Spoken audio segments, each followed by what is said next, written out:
Mana shu jo'jalarimiz og'rib, qanotlari pastga yerga osilib tushib, mazasi bo'lmayotgan edi. Bitta buyurtma olib qo'ygan ekanmiz. Nimaga og'rib qolishdi bular desam, u kechasida bit chiqib yeyapti ekan bularni. O'sha bitlar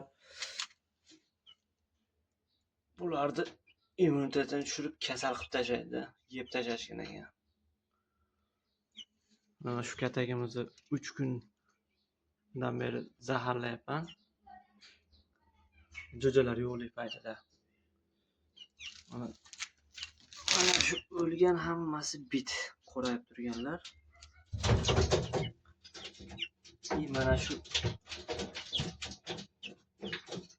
Mana shudan bitni ko'ryapsizlar. Qancha o'lgan, uni qancha yegan buni jo'jalarni. Ular kunduzi jo'jalarni qarasanglar, hech narsa yo'q, toza, pokiza. Mana shu qoraygan hammasi bit. Buni endi bu tagiga tushgani qancha buni. Bu ko'rinadigan joyda shuncha. Mana hali mana katay sal taqillatdim, mana chiqyapti. Hali bor. Jo'jalarni qo'ymay qo'ydim bu katakka. Mana yurishibdi. Kunduzi ko'rinmaydi. Bu oqlik uchun ko'rinyapti. Katak. Buni dorlash. Jo'jalarni chiqarib yuborasizlar. Men o'zim mana shundan ishlatyapman. Injo ham yaxshi, injo ham bor, lekin injodan mana bu kuchli ekan. 10 minut, 15 minutdan keyin уже o'lishni boshlaydi ekan, уже yurgandan keyin. Shu baklashkaga qilib qo'yasizlarda, u yoqqa bu yoqqa o'tayotganda esga tushganda sepib qo'yasizlar katakka, jo'jalar chiqarib yuborasizlar.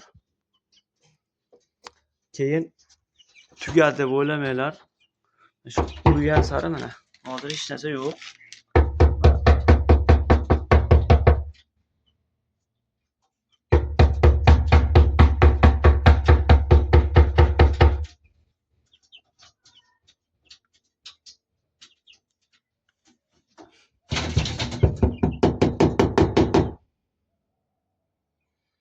Taqillatib ursa shu oralardan chiqyapti.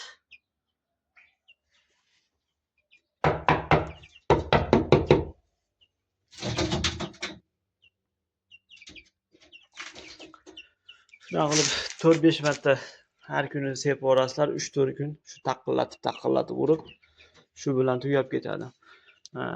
Urib bitgani chaqmay qo'ydi. Bular juda ham aktivniy bo'lib, tojlari qizarishni boshladi. Oppoq o'lib qolgan tovuqqa o'xshab yurishuvdi bular.